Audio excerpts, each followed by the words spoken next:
It was so fiercely competitive that there was a point in time where we would not even mention Uber's name in the office. Welcome to Brick by Brick. My name is Rishi Taparia, co-founder of Garuda Ventures, and today is a very special episode for two reasons. One, I get to sit down with my dear friend Amy Fox, who, when thinking about Brick by Brick, was one of the guests that I had in mind. And two, this is the very first episode we are doing in person, and so I'm super excited to have Amy. Really quickly on some background. Amy Fox is a COO and co-founder of ATH Media and the All the Hacks podcast. As a former operator in tech, she's had a direct hand in helping startups get off the ground and scale to later stage companies. Notably, she was employee number 5 at Zimride, which eventually became Lyft, which we're going to talk about today, and helped it grow from a seed stage company to post-IPO. She also sat on Delta's tech advisory board, as well as Mondelez. Amy, it's great to have you here. Thank you for joining me and being on Brick by Brick. It's so nice to see you in person. So, we're obviously going to talk about the early days of Lyft. Let's jump in first to how you ended up at Zimride. It's actually a very serendipitous story. So Chris and I had been traveling the world. Chris, my husband, then boyfriend at the time, had been traveling the world for about a year. And when we came back, I was not feeling passionate about going back to my job in litigation sales. It sounded horrible. And Chris one day recommended I meet up with Logan Green, who's the CEO and co-founder of Zimride. And he said he's doing some really cool things with his company. You should go check it out. Just have a chat and see what he's up to. That could inspire something. And so I drive down to Palo Alto one day and I go in, I have a chat with Logan. He's talking me through all the progress they've made at Zimride. And it was really cool. That was also the first time I met John. Sure. So John is his co-founder. And John mistakes me for a candidate that he was waiting to come into the office to interview. So John takes me on one of his infamous walkabouts, which I later on come to understand. And he starts interviewing me. And I finally get to a point where I say, I'm sorry, I have to stop you. I was just here to say hi to my friend Logan. And we laugh about it today. But it turns out that the way I was responding really enticed him to want to continue conversations. And so I ended up getting recruited into Zimride. That's amazing. Were you guys living in the Bay Area at the time? Yes, we were in San Francisco. Awesome. And so, when you think about the early days of Zimride for a second, what was that core idea? And obviously that eventually transitioned into Lyft, but what was the core idea of Zimride and why did you decide, okay, this is the thing that I want to ultimately join? Zimride was really interesting to me because it was taking a problem that a lot of college students faced at the time, which was college students don't have cars. They're trying to get to away football games. They're trying to get home for the holidays. And so finding more of these long distance transportation options was pretty tricky, particularly for some of the campuses that don't have good transportation. And so the whole goal behind Zimride was long form transportation. So connecting, basically taking what used to be a traditional ride board, digitizing it and allowing students to connect online and get rides, share rides home together over the holidays or weekends or what have you. And so the community aspect of that was really fascinating to me. And I personally, despite having had a car in college, I know the times that I drove home, they were kind of lonely. And so I always thought it would be kind of nice to have someone else to chat about, things with in the car. And so that was really what originally compelled me to learn more about what is Zimride, what are they doing, and what's the potential. Sure. And look, the idea of community and being in a shared community obviously permeated through Lyft as the company grew. When you think about the behavior change about getting into somebody's car that you don't know and, that was not now is normal, but was certainly not normal back then. Was it that community aspect that you felt would really drive that comfort for people?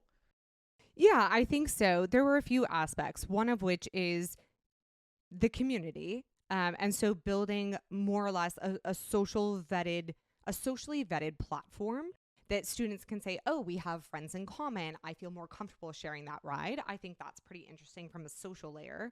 But I also think that because it was more of a closed network, so it would be a specific network for each university, it felt a bit more trusted in that it's being offered to just those students on that campus. And it's not just a free-for-all from anyone in the broader community. And so I think that was also an interesting way to prompt higher level of trust and opening to trying it. And so now let's talk about opening that network up, and describe a little bit, if you can, the hackathon that ultimately led to Lyft.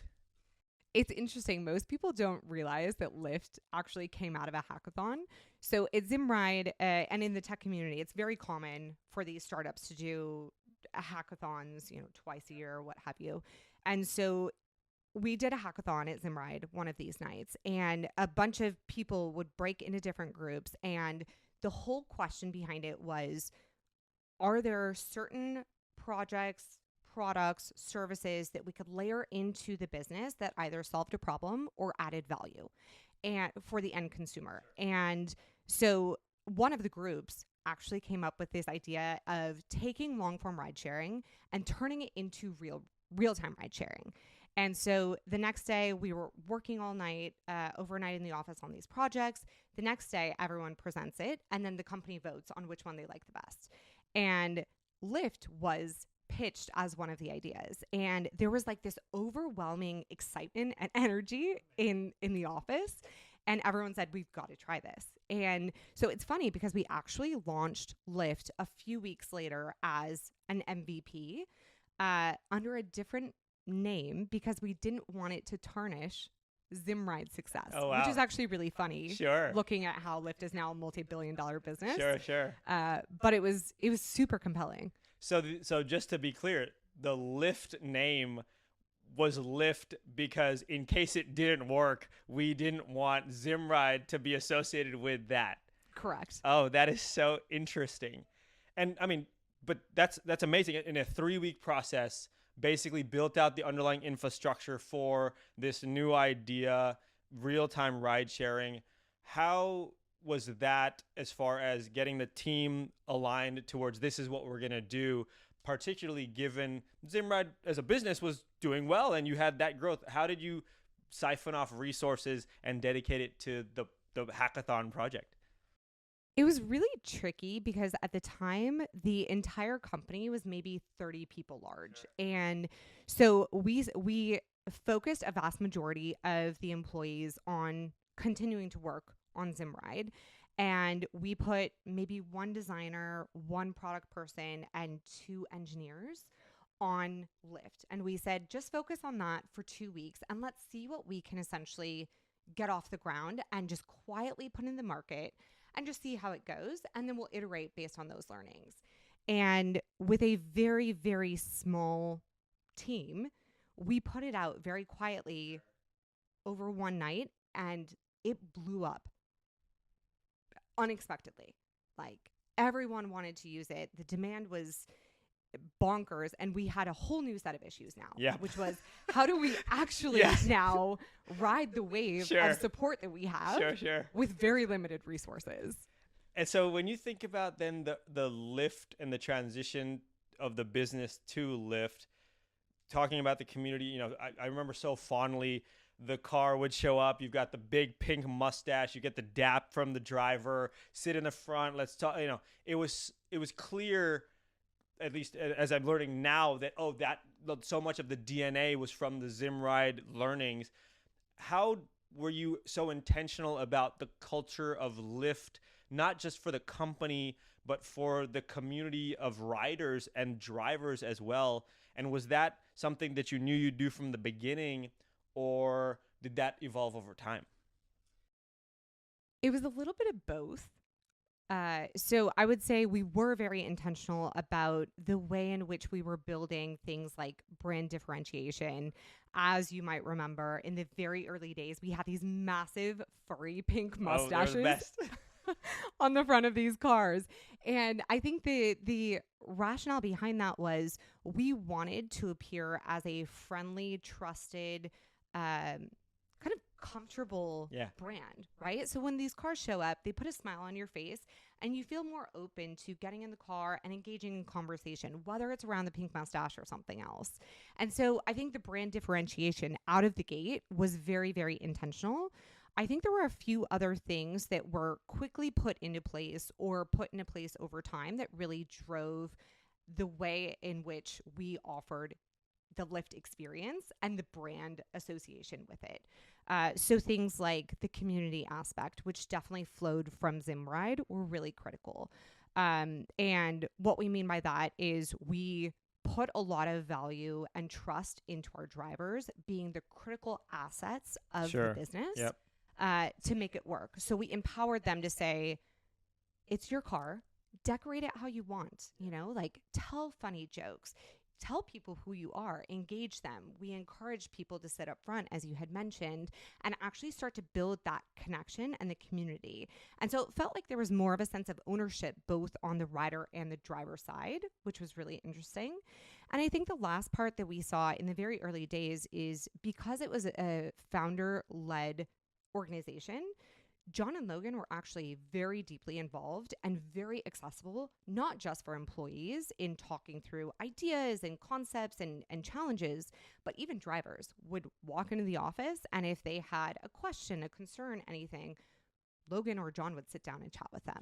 And I think that really led to this concept of shared ownership and collective community that really spanned Lyft and served it very well for years. No, I mean, absolutely.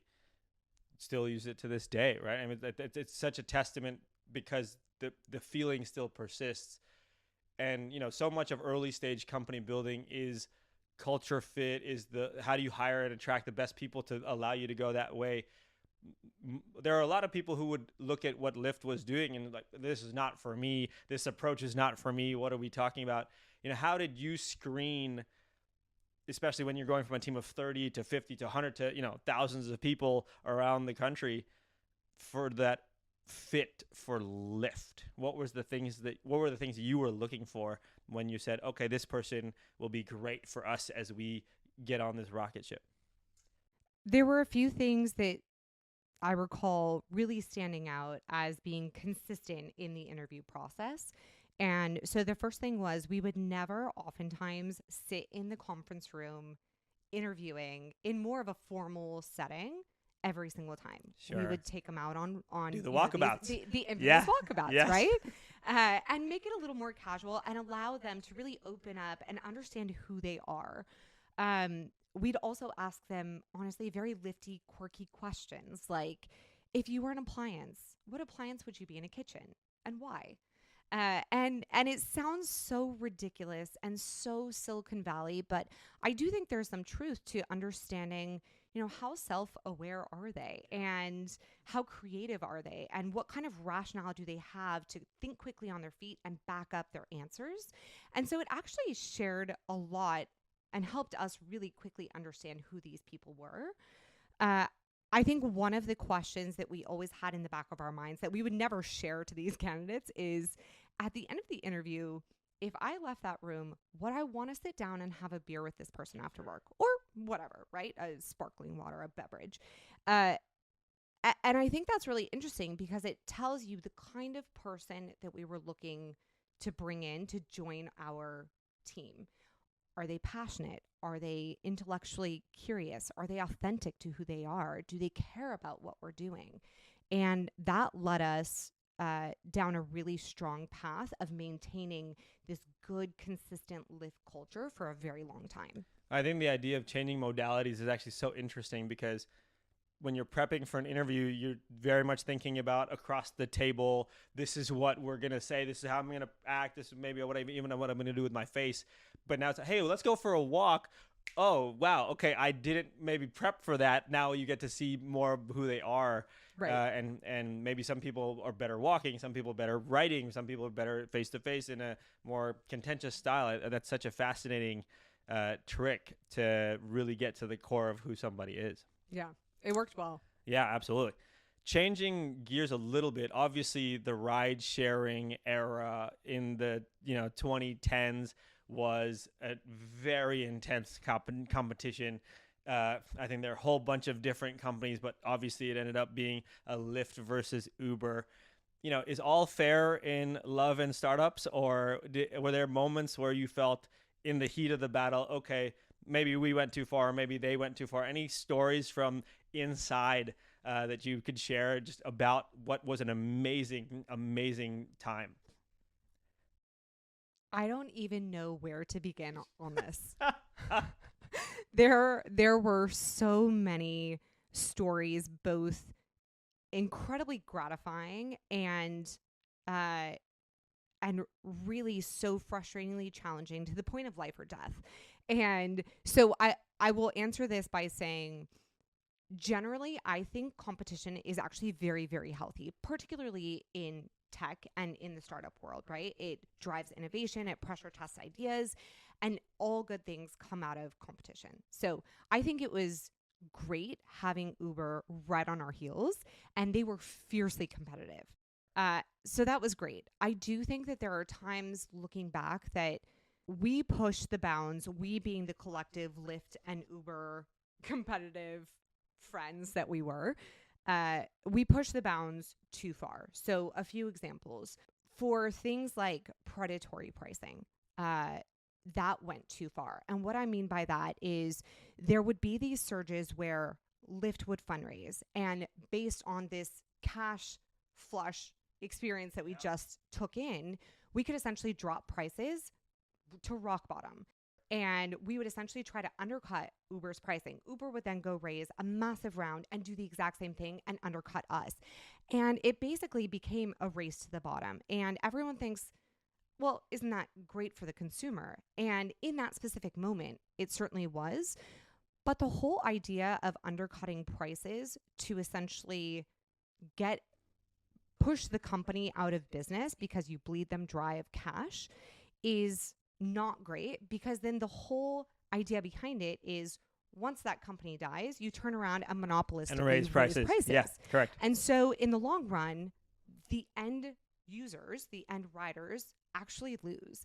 And this always stuck with me as a huge problem. What are we doing, and why are we spending all this time and energy and resources in order to do something that's actually not benefiting anyone? It's not benefiting the businesses. It's not benefiting the riders. So that was one example. There was another example that I think when it comes to gray area business practices that I would also say should be steered away from. So, for example, Uber launched this operational project called Operation Slog, and it was really focused on their long-term supply growth. And what they did is they would implement employees and technology to essentially call thousands and thousands of Lyft rides. And then as the Lyft drivers were driving to those destinations, they would cancel them. And what that did is essentially allowed all the riders who are actually looking to get Lyft rides to not be able to get rides. There's no access. It's effectively there's no a DDoS supply. of a physical world company. Completely. Yeah. Exactly. And so that becomes really frustrating for the end consumer. It was obviously frustrating for us because the supply was there, but it was being utilized in an artificial way to block those rides. And then there were other things like how was data used? The Project God that Uber had created, where they could essentially track all the different Lyft rides and where they were going to benefit their own platform. I think those gray areas took it too far. You mentioned competitive friends. Did the level of competition get to the point where Uber employees and Lyft employees did not hang out? Was there a level of like us versus them? And I guess more getting to the question of, how deeply rooted was the competition and the competitive nature of the two companies such that it did it impact relationships? It was so fiercely competitive that there was a point in time where we would not even mention Uber's name in the office. It was deeply competitive. no one from one company to another hung out. In fact, one of my friends at the time was on the executive team of Uber, and I felt like I got heavily scrutinized for having even had any conversations with him. And so, yes, it was fierce. Yeah. No, I mean, I can only imagine. Uh, well, that changing gears a bit from overall Lyft and Uber and the company to you and your experience and journey as an employee and someone who has been so pivotal to the company's growth. And talking to a number of former colleagues and friends, they very much talked about the Amy Fox presence that was in the office. You stayed at Zimride and then Lyft for a long time, changing roles multiples of times within the organization. What was the driving force behind that, and why did you end up staying so long in a world where people change startup jobs every 18 months to 2 years? I think everyone knew me by the time I left because I was the grandma in the organization. Because you're right, no one stays at a startup or a company that long. Sure. And looking back, I was very clear about staying for as long as I did, both because the company had so many different inflection points. It felt like it was 10 companies wrapped into one. There were just so many different inflection points that brought new challenges and new opportunities and new products and services that we could layer into what Lyft was at the time. And so to me, it felt like it was always kind of a new, interesting challenge. Sure. And I really enjoyed that. And so I felt challenged a good chunk of my time there. I also think I had put so much time, blood, sweat, and tears into this business. Yeah. It felt like it was my baby. Absolutely. And I was so passionate about seeing it succeed that I wanted to be there through that. And I was fortunate enough to have stayed through IPO to really see it mature to that point. But it was a wild ride. No, I can only imagine. I mean, you again, 5 people to publicly traded company is amazing. You talked about the different startups almost within the startup. And we've talked before about the importance of being scrappy as a company, no matter what the scale is. Why is being scrappy so important? I mean, heck, look at the way you launched Lyft with a small team and 3 weeks, right? Like, why is that so essential to startup success? I think being scrappy, it manufactures innovation in a way that you're not going to get when you have a ton of resources and time is on your side and there's not really much competition. Scrappiness forces you to be ruthless in the prioritization and the focus and the funding and the resourcing that goes behind every action you take. And so whether you're a 2-3 person startup or a publicly traded organization, I do think that maintaining that scrappiness and not giving employees full access to having all of the resources they probably could use at their disposal really does help drive faster innovation and more creativity. Were there any things that you did to purposely reduce the amount of resources relative to what could have been allocated to a team or an organization within the company? Just because I think about, you mentioned the funding rounds that were raised, like, yeah, today maybe $100 million, $500 million rounds are commonplace, but certainly not the case 10, 12 years ago. But you guys, together with Uber, just had a knack for raising capital. And so money was coming in the door in a very big way. How did you, despite the amount of capital that was being raised, really enforce and drive that sense of scrappiness? So I took on the thing that I felt I had most direct control over at that point in time, which was headcount. And so despite having additional heads to put towards the work we were doing at the time, I decided to slow roll that a little bit. And I think that actually helped because yes, there was cash and yes, there were all of these other cross-functional team resources that we were tapping into. But we, as our collective strategic partnerships team unit, had to maintain that scrappiness because we just didn't have enough people to be doing all the things we wanted to do. And so again, it forced us to be really, really intentional about what do we care about? Why are we doing what we're doing? How does that drive and ladder up into our North Star and our company goal? And how do we, as quickly as possible, get there? And I will say, with a smaller team, it's so much easier to move fast. Yep. Talking about team, how did you guys gel as an organization? Why was the Southern Pacific Brewing Company, Marlowe, the Coca-Cola History Museum important as part of Lyft's overall story? I am such a strong believer in building real relationships. And I think that you can get to know someone quite well and you can really understand their work style in the office, but you're never going to have that really deep relationship that you do with very dear friends. And you build those relationships when you're out of the office and you can be more yourself. You can talk about anything. And those specific scenarios are where after a long day's work, you can go out and you can grab a bite and you can commiserate on how awful the day was or how amazing that win we just had was.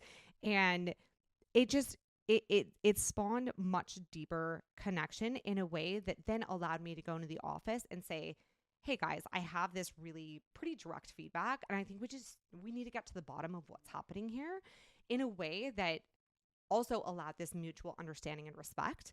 And so the communication is completely up-leveled when you can also then go out with your team or your coworker or whomever it might be and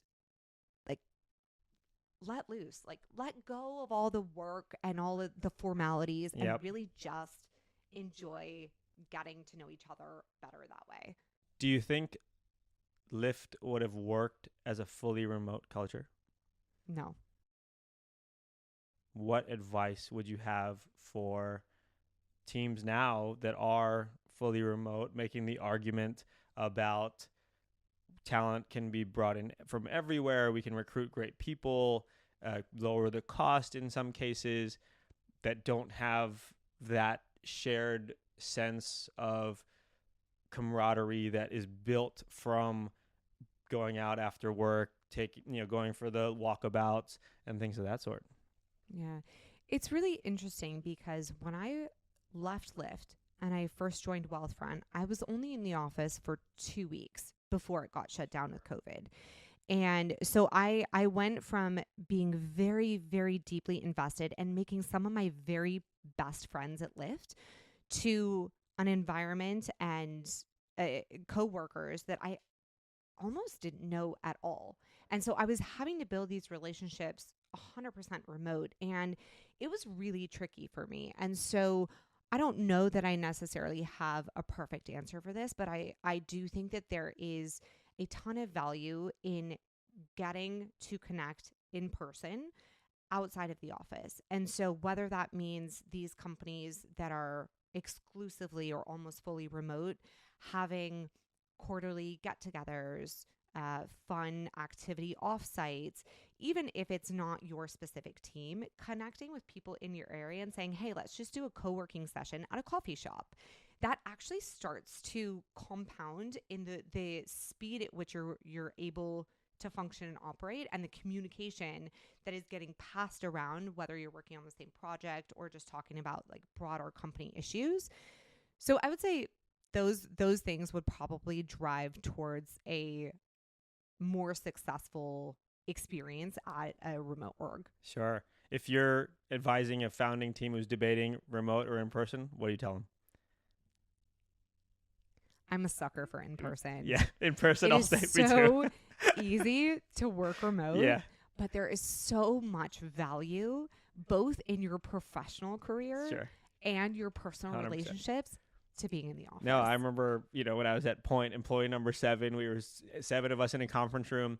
And, I think about those people that were right before me, right after me. Like, that was such fun times. And I can tell you all of their kids' names and their pets' names, their spouses' names. Like, it was the best, and like I don't know what it would have been like any other way. And so Right. maybe I'm product of a bygone era, but certainly I would agree with you.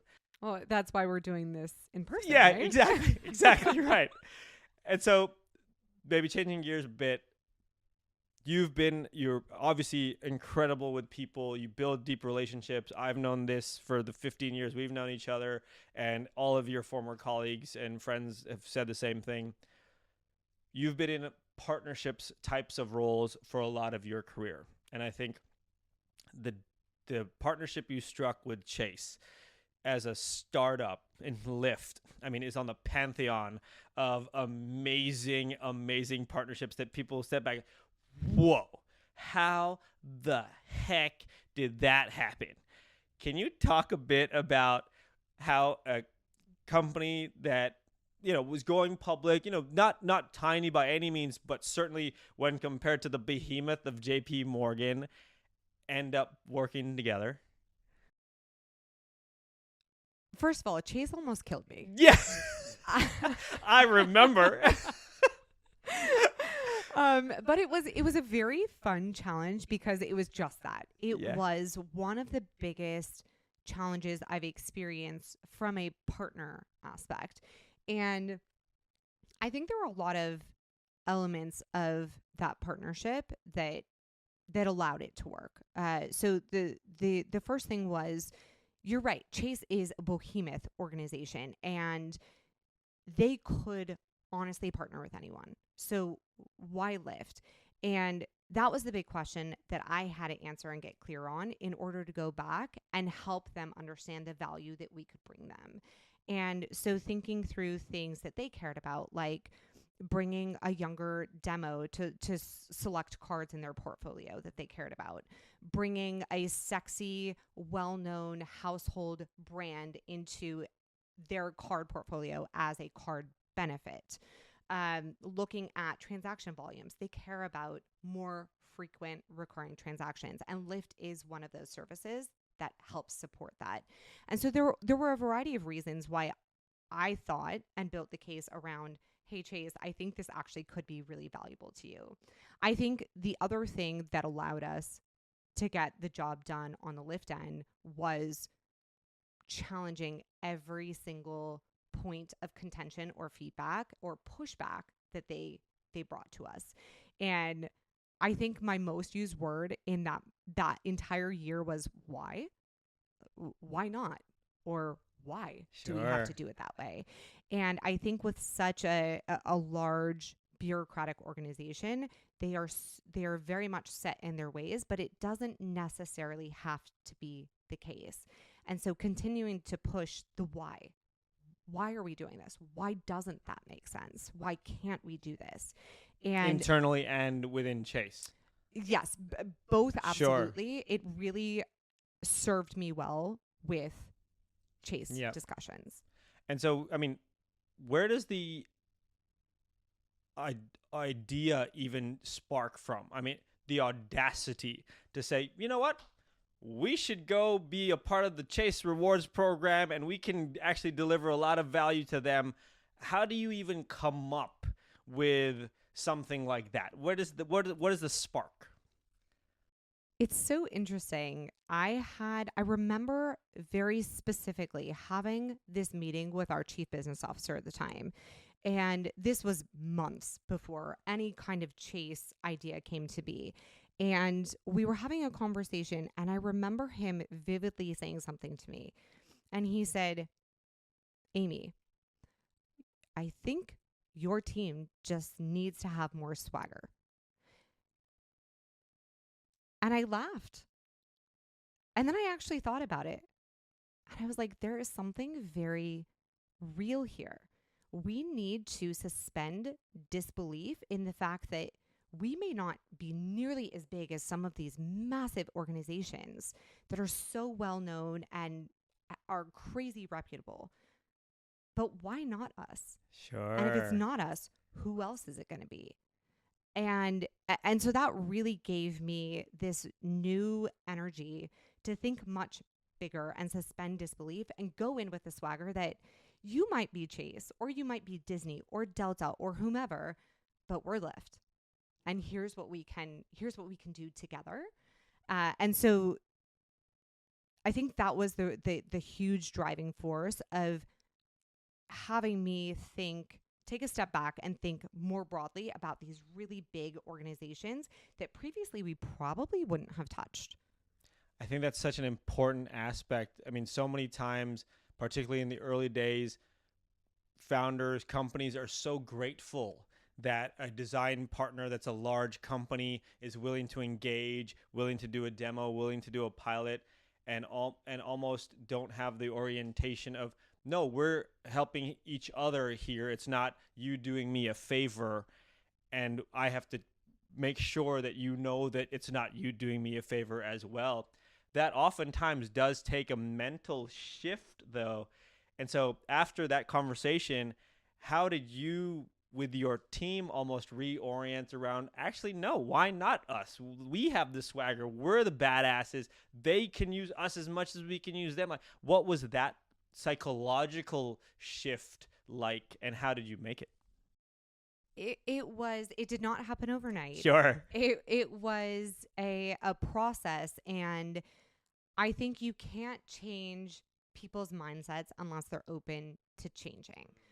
But the one thing I did focus on is, what can I control to ensure that they are thinking bigger moving forward? And so, for example, there were some tests that we were looking at rolling out with some of these bigger brands. There were partnerships in the works with some of the smaller brands. And I basically said, look, team, I know you guys have spent a ton of time and energy on these things. We're not doing them. Kill them all today. And I would say it definitely made a lot of the people on the team uncomfortable at first. Because it's just not the mentality that we had at that point in time. But in shutting down all of these smaller opportunities, it gave way, and it allowed us to expand our thinking to say, if we all combine forces, can we go after 1, 2, or 3 of these much bigger fish? And are we going to reap the benefits of doing that? And that actually helped, over the longer term, start to change the mindsets on the team. When you're looking in those early days at the calendar, and the calendar is now not filled with the meeting with the smaller partnerships team, the integration work conversation that we have to have, and you're left with time, and so much of progress, at least mentally, is, oh, I'm busy, and so my calendar is full. When presented with an empty calendar, blank slate, how do we go attack these big behemoth companies that we can partner with without necessarily any evidence of success? That can sort of be a dark place at times for people. How did you help guide the team to not twiddle their thumbs and like, well, I don't know what the hell we're gonna do, but let's see. Like, was there anything that you did from a thrust perspective to occupy the time? Yes, and it was dark. So you nailed it there. Like I did it. And then suddenly I took a step back and was like, what did I do here? So yes, I think there were 2 things that I really tried to put in place early and often. And so as our calendars started having more of that blank space, one, I was very clear in communicating what we were doing to our founders, John and Logan. And I wanted to make sure that there was a bit of air cover to buy us some time so that the team also knew that they were protected. They do not have to worry about their jobs because I made this decision. So that was really important for me. The other thing is, when you're left with a huge question and there is zero structure or guidance, it is very scary. And so for my team, knowing that's the way I felt about that, and I made that choice, I wanted to make sure that they had a bit of structure. And so I would start organizing these brainstorming offsites, these working sessions as a collective unit to say, okay, let's actually go through and start by what are some of these massive brands that actually could play really nicely into pairing with Yeah, rideshare? sure. And why? What kind of value are we bringing them? And so we would essentially start to go deeper into structuring these brainstorming and these working sessions that way, to a point where suddenly we said, we have the top 5 or 10. We understand the value that we could pitch them.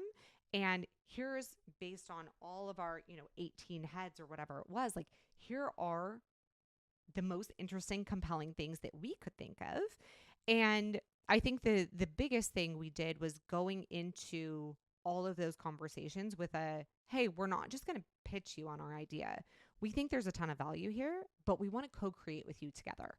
And that enables them to do what they do best as well and feel like they had some control of that process. And when there's shared ownership, we found that a lot of these brands are actually looking for a lot of similar things we were. And it just made it a much smoother, not easier, but smoother process. Well, I like you've mentioned the word control a couple of times, working on what you can control, giving people a sense of control, a sense of ownership. I think that's so important in doing anything. Is like, there's going to be so much noise. Control what you can control, and all the rest, like, it's going to happen whether or not you do anything about it, so no need to worry. When you look back on the Lyft journey with some now distance from it, any 1, 2, 3 things that you'd go back and change, or that you would have done a little bit differently? Honestly, there's probably so much that I would change. Anything that stands out in particular that you would have gone back and done differently? Yeah, I would say, as a broader business, and I personally experience this as well, I would have hired slower, particularly when we were being pushed to grow at all costs. It goes back to the whole idea of scrappiness, right? Slow hiring, fast firing, and really be maniacal about what it is you are there for and how you achieve it. So I think the second thing would be stay laser focused on the North Star and the core goals that we had, because it became very easy for us to get distracted on all of these other side projects that we were really excited about, but that didn't necessarily ladder up to drive direct value into what it is we were there to do. And then I actually think the thing that I would have changed the most is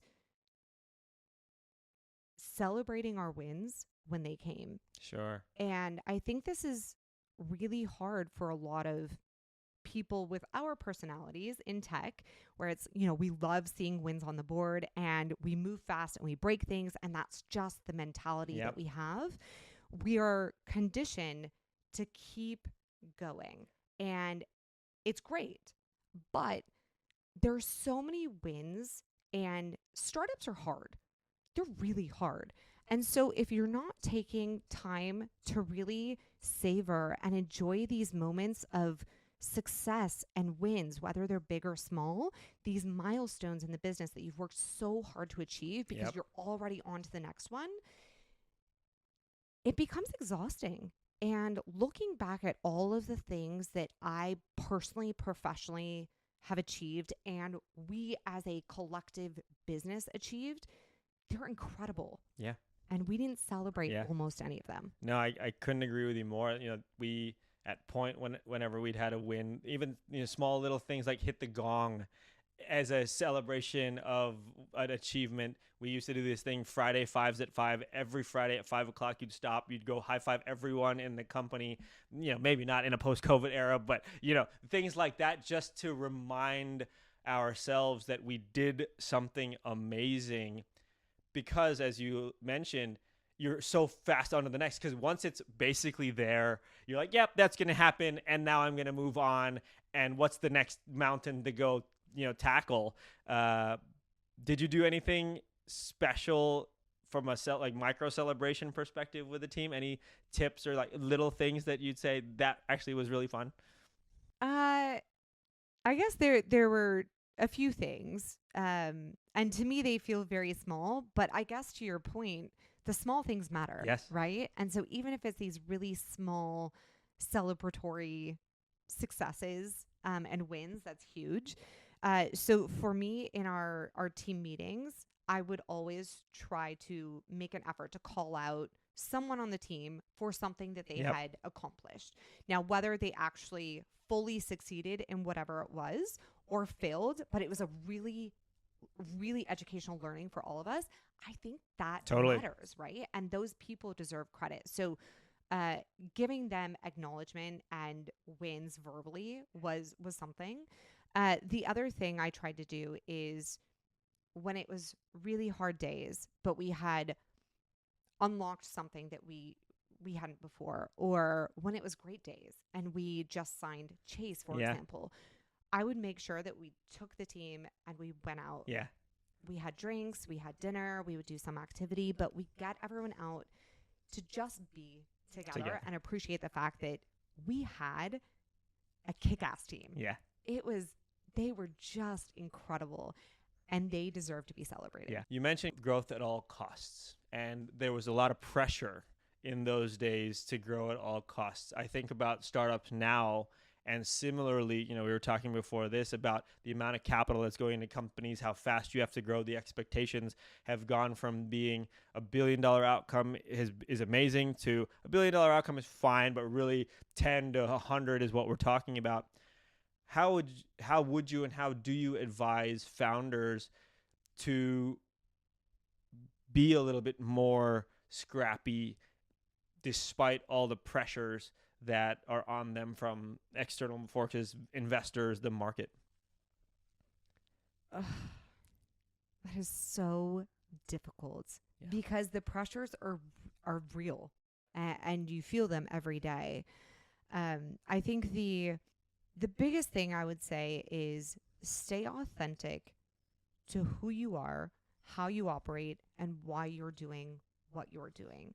I think it's really easy for all of us to get caught up in the swirl of market expectations, investor expectations, founder expectations, or board expectations.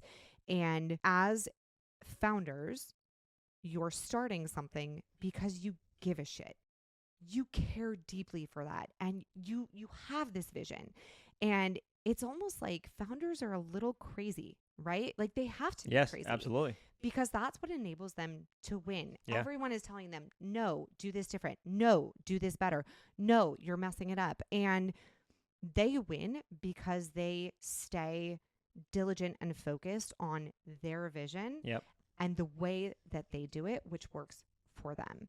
And they could single-handedly see that company succeed or fail. And so I think the authenticity of knowing you, knowing your work style, knowing what you care about and focusing on that is probably the most important thing, and certainly has been for me. And I've learned a lot of hard lessons that way. Yeah. So after Lyft, stint at Wealthfront, and now you are the co-founder, COO of ATH Media and the All the Hacks podcast. Quick plug for All the Hacks. Go check it out. Subscribe to the newsletter. It's amazing.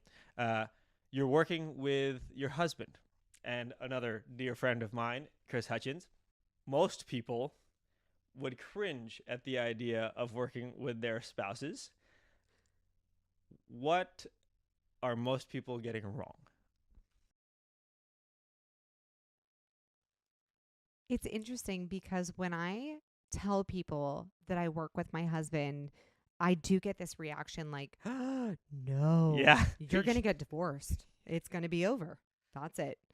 And I'm always really intrigued by that perspective because in my mind, if you married someone, you've already entered into a partnership.